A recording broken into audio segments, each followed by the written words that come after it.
நிறம் மாறும் லிங்கம், நாகத்தை உடலில் தாங்கிய லிங்கம், சாய்ந்த நிலையிலுள்ள லிங்கம், உடலில் காயம்பட்ட லிங்கம் என்றெல்லாம் பல லிங்கங்களை தெரிந்து வைத்திருப்பீர்கள்.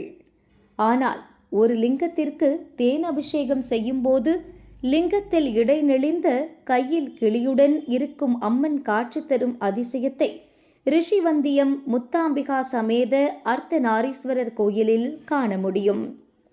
மற்ற அபிஷேகம் நடக்கும்போது லிங்க வடிவம் மட்டுமே தெரியும்.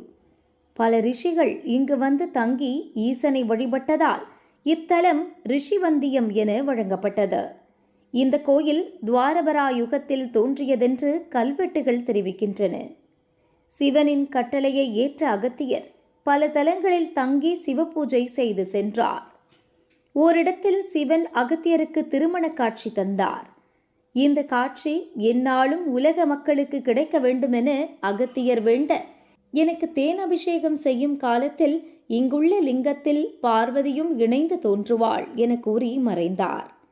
பேச்சில் குறைபாடு உள்ளவர்கள் தேன் வாங்கி சிவனுக்கு அபிஷேகம் செய்து அந்த தேனை சாப்பிட்டால் பேச்சு குறைபாடு நீங்கும் என்பது நம்பிக்கை.